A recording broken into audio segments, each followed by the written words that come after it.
নমস্কাৰ বন্ধুসকল, স্বাগতম জনাইছোঁ মোৰ নতুন এটা মিনি ব্লগলৈ। আৰু ৰাতিপুৱাই আজি ইউনিফৰ্মযোৰ পিন্ধি লৈ বাহিৰত এটা ডিউটি থকাৰ বাবে ওলালোঁ। আৰু বাহিৰলৈ গৈ ওলাই দেখোঁ যে বতৰটো একেবাৰে ডাৱৰীয়া হৈ আছে।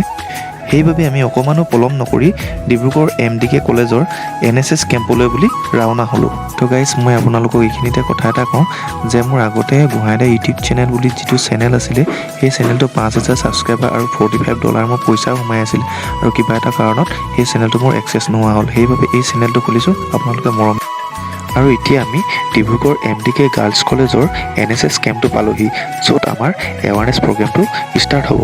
আৰু তেওঁলোকে গাঁৱৰ মানুহৰ সৈতে মিলি আমাক ইমান মৰমেৰে ইনভাইট কৰাৰ বাবে ডিব্ৰুগড় ফায়াৰ এণ্ড ইমাৰ্জেঞ্চি ছাৰ্ভিচৰ পৰা তেওঁলোকলৈ বহুত বহুত ধন্যবাদ থাকিল।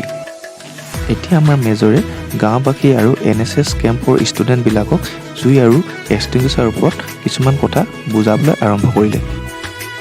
আৰু এতিয়া আমি তেওঁলোকক কাগজেৰে জুই জ্বলাই অলপমান ডেম'ও দেখালোঁ। ডেম' কৰি থাকোঁতে তেওঁলোকে আমাক চাহ দিলেহি। চাহটো কিন্তু মই খাইহে ভিডিঅ' কৰিছোঁ। আৰু এনেকৈ প্ৰগ্ৰেম শেষ কৰি আমি অফিচলৈ বুলি ৰাওনা হ'লোঁ। আজিৰ ভিডিঅ'টো ইমানতে সামৰণি মাৰিলোঁ। যদি ভাল লাগিলে লাইক এণ্ড ছাবস্ক্ৰাইব কৰি দিব।